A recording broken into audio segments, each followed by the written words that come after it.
Good day mga ka-sports natin dyan. G-Amazing lineups dito sa Japan. Inyo nang makikilala mga ka-sports.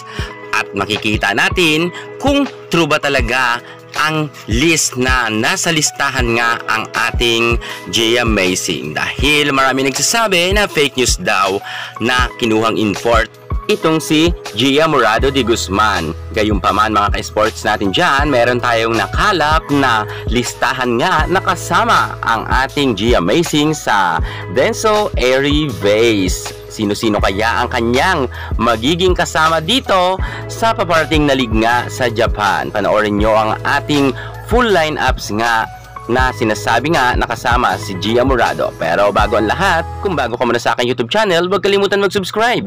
I-click ang ating notification bell para lagi kang updated sa lahat ng issue pagdating sa volleyball. Susunod na! Watch this! Drop it!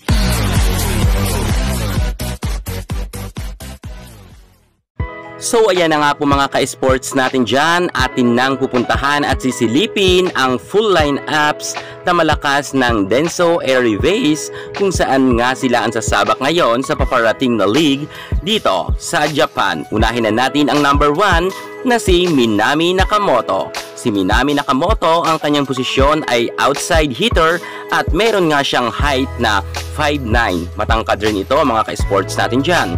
Si Nakamoto ay isa rin sa mga pinakamagaling na outside hitter ng Denso Airy Vase. Dumako naman tayo ngayon sa pangalawa. Walang iba yan kundi ang ating Haruka Sekiyama. Ang posisyon naman ng ating Haruka Sekiyama ay middle blocker at may height nga siya na 5'9 rin. At isa nga siya sa mga magagaling rin na middle blocker ng Denso Airy Vase. At dumako naman tayo ngayon sa pangatlo, walang iba yan kundi ang ating Mikiha Oguchi. Ang kanya naman posisyon ay libero at meron nga rin siyang height na 5'7". At isa rin siya sa mga pinakamagaling rin na libero dito sa Denso Airy Vase.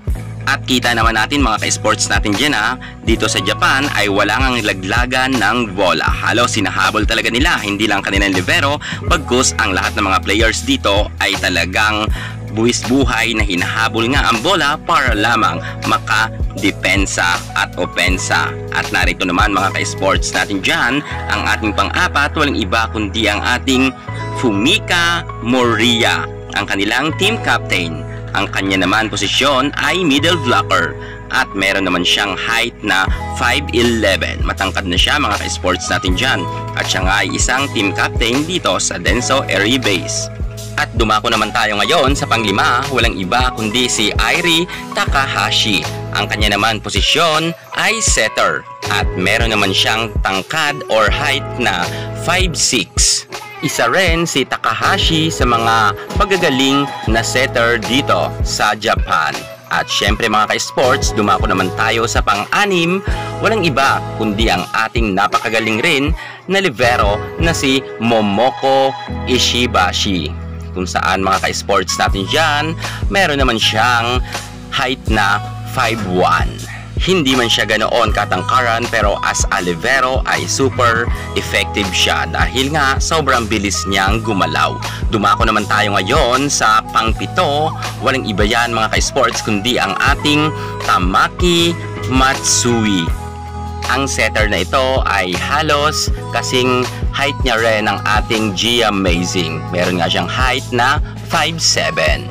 At magaling to na setter din. At dumako naman tayo ngayon sa pangwalo, walang iba kundi ang ating Mami Yokota. Ang kanya naman posisyon ay middle blocker at meron nga siyang height na 5'10". At magaling rin to na middle blocker ng Denso Airy Vase. At dumako naman tayo ngayon mga ka-sports natin dyan sa pang-siyam, walang iba kundi ang matangkad ren na middle blocker ng Denso Airy Vase, walang iba kundi ang ating Nanami Asano. May height nga siya na 6-footer. Matangkad siya mga ka-sports natin dyan as a middle blocker. At At dumako naman tayo ngayon mga ka-sports natin dyan sa number 10 natin na may position rin na outside hitter at matangkad rin to. Ang kanyang height ay 6-footer din. Walang iba kundi ang ating Yoshino Sato. Yes mga ka-sports, kapangalan niya or kaapelido niya ang ating Risa Sato na middle blocker naman ng Creamline Cool Smashers. At magaling yan na outside hitter si Sato. At dumako naman tayo ngayon mga ka-sports natin dyan sa number 11. Walang iba kundi ang ating Satomi Fukudomi. Kung saan mga ka-sports natin dyan, meron naman siyang height na 5'4". At ang kanya naman posisyon ay libero. At narito naman mga ka-sports ang isa pa sa mga pinakamagaling nilang outside hitter na may height naman na 5'10". Walang iba kundi ang ating Reina Tokuku. At dumako naman tayo mga ka-sports natin dyan sa number 13 nila. Walang iba kundi ang ating Ray Kuduwu. Ang kanilang outside hitter naman na may height naman na 5'9". Magaling rin yan na outside hitter. At dumako naman tayo mga ka-sports sa number 14. Walang iba kundi ang ating Julia Melissa Morado Di Guzman. Ang kanya naman height ay 5'7". At may posisyon nga siya na setter. Mga ka-sports natin dyan sa inilabas kasi na listahan ngayon sa ating nakalap kung saan nga ang ating Gia Amazing nga ay nasa number 14 nga siya na spot. Kung saan kasama nga siya ngayon sa list ng Denso Airy Vase na lineups. Bagamat ang iba dito mga ka-sports ay duda talaga at sinasabi nga na fake news, pero makikita na lang natin yan sa mga susunod na laban. Kung talagang wala na ang ating G Amazing sa Pinas, I'm sure 100% ay nasa Japan nga siya. Pero sa ngayon mga ka-sports, ipapakita ko nga sa inyo ang list kung saan nga ay ka-line up nga siya dito sa nasabi nating team. Pero bagamat maraming nagsasabi na baka daw ito ay edited, narito nga mga ka-sports.